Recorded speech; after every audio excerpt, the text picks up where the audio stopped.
ચાલો જાણીએ આપણા લોકલાડીલા સરદાર વલ્લભભાઈ પટેલ વિશે. બાળકોના સરદારમાંથી લેખક શ્રી મુકુલભાઈ કલારથી આપ સાંભળી રહ્યા છો શાબ્દીના સ્વરમાં. સમાજ સુધારાના હિમાયતી. સરદાર શ્રી સમાજમાં પ્રચલિત કુરિવાજોના પ્રખર વિરોધી હતા.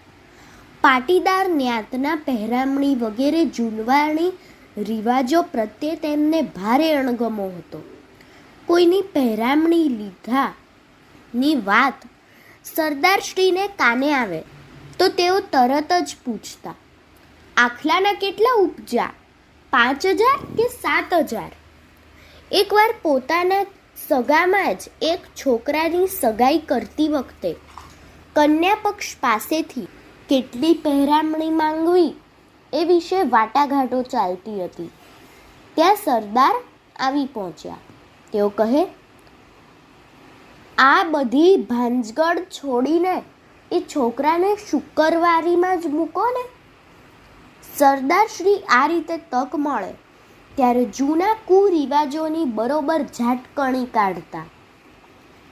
પોતાના ઘર કે કુટુંબમાં પણ તેઓ આ બાબત અંગે એટલા જ મક્કમ અને આગ્રહી રહેતા.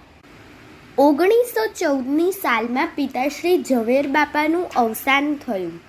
ઘરના સૌથી મોટા ભાઈ નરસિંહભાઈએ જ્ઞાતિના રિવાજ પ્રમાણે જમણ કરવાનું વિચાર્યું, પરંતુ જ્ઞાતિના આવા ખોટા ખર્ચા કરાવનારા કુરિવાજોમાં સરદાર અને વિઠ્ઠલભાઈ એ બંને ભાઈઓ માનતા ન હતા. એટલે સરદાર વિઠ્ઠલભાઈ સાથે આ વિશે વિચારણા કરી. પછી તેમણે નરસિંહભાઈને એ 12મું કરવામાં એ રકમ વાપરવાના બદલે સામાજિક વિકાસના કે સમાજોપયોગી કોઈ સારા કામમાં વાપરવા સમજાવવા પ્રયત્ન કર્યો.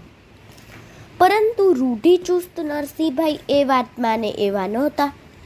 તેમણે આ બંને ભાઈઓને સાફ સાફ સંભળાવી દીધું, જો તમે બંને જણા આ પ્રસંગમાં ભાગ નહીં લો અને આ ખર્ચામાં તમારો હિસ્સો નહીં આપો તો બાપીકી મિલકત પરનો તમારો હક દાવો જતો કરવો પડશે. તમને એમાંથી એક પાઈ સુદ્ધા નહીં મળે, એ યાદ રાખજો.